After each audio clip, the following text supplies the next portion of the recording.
Just imagine a world where we can cure genetic diseases with a single shot, or where AI is actually discovering new laws of physics. A world where we can literally pull carbon right out of the air. This isn't science fiction anymore. This is the new frontier we're standing on the edge of, and in this explainer, we're going to unpack what it all means for you, for me, for all of us. So Bill Gates kicked off the World Science 2025 conference with this line, and it just hits the nail on the head, doesn't it? It perfectly captures this massive tension we're all facing. You've got this incredible, world-changing promise on one side of the scale and this really profound peril on the other. Every single new technology forces us to make this choice. And that really is the question, isn't it? The one this whole conversation boils down to. Are these breakthroughs going to lead to a better, more equal world for everyone? Or will they just end up creating deeper divisions and more conflict? The thing is, the answer isn't set in stone. It's a future that we have to actively build, together. Okay, so first, let's dive into the promise. And I gotta tell you, the potential for good here is just staggering. It's almost utopian. What we're seeing is this incredible convergence of revolutionary fields, and each one is poised to solve some of the biggest, most stubborn problems humanity has ever faced. When we hear the word quantum, our minds usually jump straight to these super powerful computers. And yeah, those are coming. But experts are pointing to a revolution that's going to hit us much sooner in other areas. We're talking about global communication that is literally unhackable. Medical scans so ridiculously detailed they can see a single cell. And navigation systems that are so precise, they're almost perfect. And it's not just quantum. Artificial intelligence is also making this huge leap from being just a helpful tool to becoming a real partner in discovery. Look at AlphaFold. It solved a biological problem that had stumped scientists for 50 years. And as AI researcher Regina Barzilai puts it, when an AI comes up with a totally new, testable idea that works, well, that line between human and machine science starts to get really, really blurry. And then there's the jaw-dropping power of gene editing. With tools like CRISPR, we can now rewrite the code of life itself. This puts us right on the cusp of one-time cures for horrible genetic diseases, of creating crops that can actually survive a changing climate, and even designing tiny microbes that can clean our atmosphere. The impact is it's hard to even wrap your head around. Now, when we talk about climate change, it's clear there's no single silver bullet. The future is going to be a mix of solutions. Things like advanced solar and pulling CO2 from the air are absolutely vital.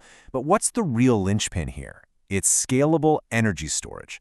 Without cheap, massive, effective batteries, renewables like wind and solar just can't be relied on 24/7 to power our entire world.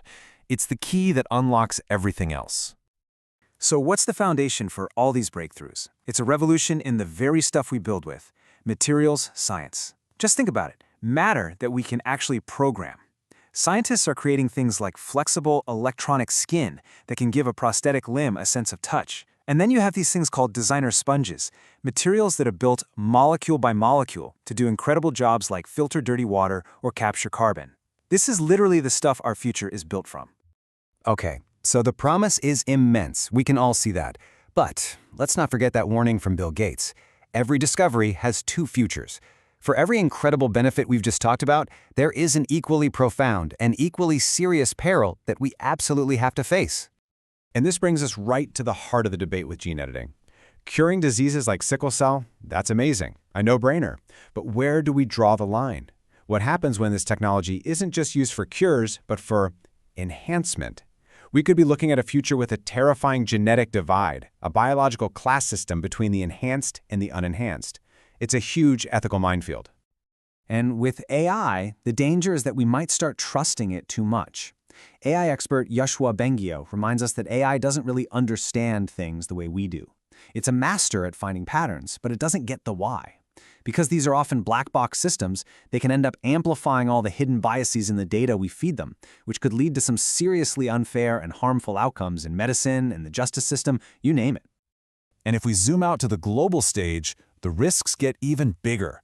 Quantum computers, they could shatter all the encryption that protects our banks, our governments, our entire digital world.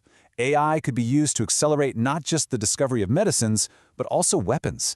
And if all this powerful technology ends up concentrated in the hands of just a few countries or companies, we could be looking at a new kind of AI colonialism. The stakes for our global future, honestly, could not be higher. So we have this incredible promise, and we have this terrifying peril. How on earth do we navigate this? Well, the good news is, A clear consensus started to form at the conference. We need a shared set of principles, a common playbook, to guide all this innovation and make sure we steer it toward a future that actually benefits everyone. And it really boiled down to 4 key principles that came up again and again. First, global equity. We have to make sure these breakthroughs aren't just for the rich. Second, open science. Sharing knowledge is how we accelerate progress for all of humanity. Third, shared governance. For really high-risk tech, we need global agreements and oversight. And finally, and maybe most importantly, we have to lead with human values, putting our collective well-being at the very center of everything we design. This quote from the Nobel Foundation really just sums it all up perfectly. The job of today's innovators, of today's scientists, goes way beyond just that aha moment in the lab. It's a much bigger responsibility. It's about being a steward, a guardian for all of humanity's future. So, after all of that, where do we stand? Well, it leaves us with a profound and actually pretty simple truth. The outcome of this whole scientific revolution, it's not set in stone. As the quantum physicist at the conference so beautifully put it, the future right now, it exists in a state of superposition.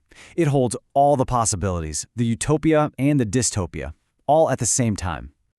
It's just waiting for our collective choices, our actions, our values, to collapse all those possibilities into one single reality. So the final question, the one we're all left with, isn't really what the future will be. It's what future will we choose to build, together